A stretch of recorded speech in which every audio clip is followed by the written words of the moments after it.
ప్రభువును రక్షకుడైన యేసుక్రీస్తు అతి శ్రేష్టమైన నామాన్ని బట్టి ఈ ఉదయకాల హోసన్న దైవ సందేశం అనే కార్యక్రమం వింటున్న దేవుని బిడ్డలని మీకు శుభం కలుగునగాక. అందరికీ వందనాలు.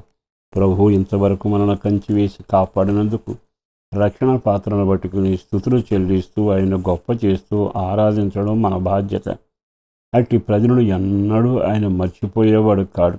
ఏమిచ్చి ప్రభు రుణం తీర్చుకోగలం? ప్రియ దేవుని బిడ్డలారా, నీవెప్పుడైతే దేవుని పట్ల నడవలసిన వైఖరి, నడవలసిన విధానం నేర్చుకుని నడుస్తావో ఆయన నీ కుటుంబానికి గొప్ప మేలు చేయగలిగిన వాడు. బైబిల్లో ఓ దైవజనుడు పాటలు రాసి అంటాడు కదా, నేను ఆయన కృపను గురించి నిత్యము ధ్యానిస్తాను. ఆయన తరతరములకు విశ్వాసతను నిలబెట్టుకునేవాడు అని నేను ఆయన్ని కొనియాడతాను అంటాడు. మరో విచిత్రం ఏంటంటే, ఇక్కడ తన జీవితంలో దేవుని ఎలా పొగుడుతున్నాడు, ఎలా గణపరుస్తున్నాడు. సహజంగా మనకు కూడా పొగడడం తెలుసుగా. ఎవరైనా ఒక మేలు చేస్తే ఎన్నిసార్లు పొగుడుతాము అంటే నిండు మనసుతో కృతజ్ఞత. కానీ మన వ్యక్తిగత జీవితంలో చాలాసార్లు దేవుడు అడక్కపోయినా మేలు చేశాడు. ఆయుష్ కానీ, ఆరోగ్యం కానీ, గాలి కానీ అన్నీ ఆయన ఉచితమే కదా.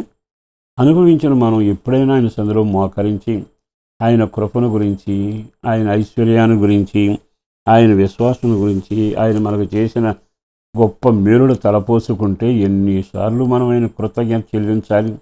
అలా కృతజ్ఞత చెల్లించి దేవుని సన్నిధిలో నీవు సాగితే బైబిల్ అంటున్న మాట ఏమిటంటే, కృప స్థాపించబడి ఉంటుంది, కృప ఎర్రనప్పుడు నిలబడి ఉంటుంది.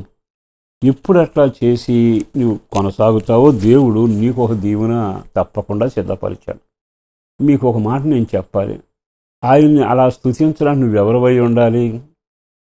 నీవు ఆయనకు సంబంధించిన మనిషివై ఉండాలి. ఇప్పుడు మనం మన దేవుని గణపరిచేటప్పుడు ఆయన నా దేవుడు, నేను ఆయన బిడ్డను, నాకు నా కుటుంబానికి ఎన్నో మేలుడు ఆయన చేశాడని చెప్పాలి. అసలు దేవుడు ఎవరో నీకు తెలియక నువ్వు ఆయన బిడ్డగా బ్రతక్క సూత్రాలు పాటించినట్టుగా నువ్వు కొన్నిసార్లు పలుకులు పలికావు అనుకోండి, అది ఎవరికి దక్కుతుంది? అందుకే మనము దేవుని ఎరిగిన వారమై ఉండాలి, దేవుడు మనను ఎరిగిన వాడై ఉండాలి. మనం మాట్లాడే ప్రతి మాటలో ఆయనకు ఉన్న బంధాన్ని జ్ఞాపకం చేసుకున్నారు. కొన్నిసార్లు ఆయనకున్న బంధం మనం జ్ఞాపకం చేసుకుంటే ఎంత ధైర్యం వస్తుంది. ఈయన ఇప్పుడు కాదండి, నా పుట్టక నుండి నాకు మేలు చేస్తూ వచ్చాడు అంటాం. అంటే బాంధవ్యాన్ని స్థిరపరుచుకునే పదాలు. ఆ రోజున పరిస్థితి గాలి తెగిపోయిన పటంలాగా నా జీవితం ఉంటే నేను ఎంత సహాయం చేశాడు అంటే ఆ బాంధవ్యం పరిస్థితులు చేసిన ఉపకారం మరవకుండా అలా చేస్తేనట ఆకాశమందున దేవుడు ఏమంటున్నాడో తెలుసా, నేను నిన్ను మరవను అంటూ 89వ కీర్తనలోని 3వ వాక్యాన్ని నేను చదువుతాను, జాగ్రత్తగా మీరు వినండి. నేను ఏర్పరచుకున్న వానితోనూ నిబంధన చేసి ఉన్నాను, నిత్యము నీ సంతానము స్థిరపరిచెదను. ఆహా, నీ సంతానాన్ని నేను స్థిరపరుస్తాను. ఎప్పుడు నువ్వు ఆయన ఎరిగి ఆయనతో నిబంధన చేసి పవిత్రమైన జీవితం జీవించి నడుస్తావో ఆయన అంటాడు, నీ సంతానం నేను స్థిరపరుస్తాను. ఈ రోజున కుటుంబాల్లో లేని గొడవ, బాధ, ఇబ్బందులు ఏమిటంటే స్థిరపడలేదు. పిల్లలు స్థిరపడలేదండి, ఉద్యోగం ఇంకా స్థిరం కలగలేదండి, వ్యాపారం స్థిరపడలేదండి, ఆరోగ్యం కుదురపడలేదండి అని మాటలు అంటున్నాగా. ఎందుకో దేవుడు అంటాడు, ఆయన బాధ్యత స్వీకరించట నీ పిల్లల్ని స్థిరపరుస్తాడు. అది ఉద్యోగం కానీ, వివాహం కానీ, సేవ కానీ, ఆత్మీయ జీవితం కానీ, అది ఏ కోణమైనా నువ్వు స్థిరపరిచేది వేరు, దేవుడు నీ పిల్లలను బాధ్యతగా తీసుకుని స్థిరపరిస్తే ఎంత అనుభవం ఉంటుంది. అందుకే కదా దావీదుతో దేవుడు అంటాడు, నీ బిడ్డను నేను స్థిరపరుస్తాను, అతనికి నేను కృప దూరం చేయను, అతనికి నేను తండ్రినై ఉంటాను. ఎంత చక్కని మాటలు రాయబడ్డాయి. ఈ రోజున నువ్వు ప్రభువుని కొనియాడి, ప్రభువుని స్తుతించి, ప్రభువుని ఎరిగిన వ్యక్తిలాగా ఆయనతో నీవు నడుస్తూ ఉంటే ఇక నీ పిల్లల గురించిన ఆలోచన నీకు ఉండక్కర్లేదుగా. దావీదుతో అన్న దేవుడు నీతో అంటున్నాడుగా, నేను స్థిరపరుస్తాను, నేను గణపరుస్తాను. బైబిల్ ఏముంది? ఆ తర్వాత సొలొమోను వంటి రాజు ఎవరునూ లేరు అనే మాట వినబడిందిగా.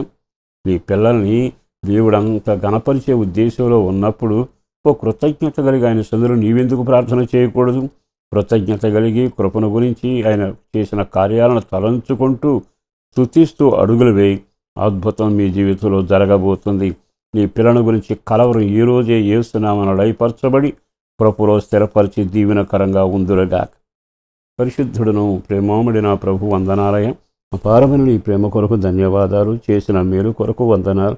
చేయబోతున్న కార్యాల కొరకు వందనాలు. పేరు పేరున బిడ్డలను దీవించండి.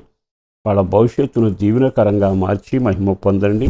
పరీక్షల ముగింపులో ఉన్న బిడ్డల కొరకు కూడా ప్రార్థన చేస్తూ ఉండగా, అలాగే చదువుల రంగం, వివాహాలు, ఉద్యోగాలు, వారి ఇంట జరగని శుభకార్యాలు, ఆధ్యాత్మిక ఎదుగుదల, మంచి ఆరోగ్యం, సమృద్ధిని, రక్షణ భాగ్యంతో నడిపించి మేలు చేసి బిడ్డలను దీవెనకరంగా చేయమని యేసు పేరట వేడుచున్నాం తండ్రి.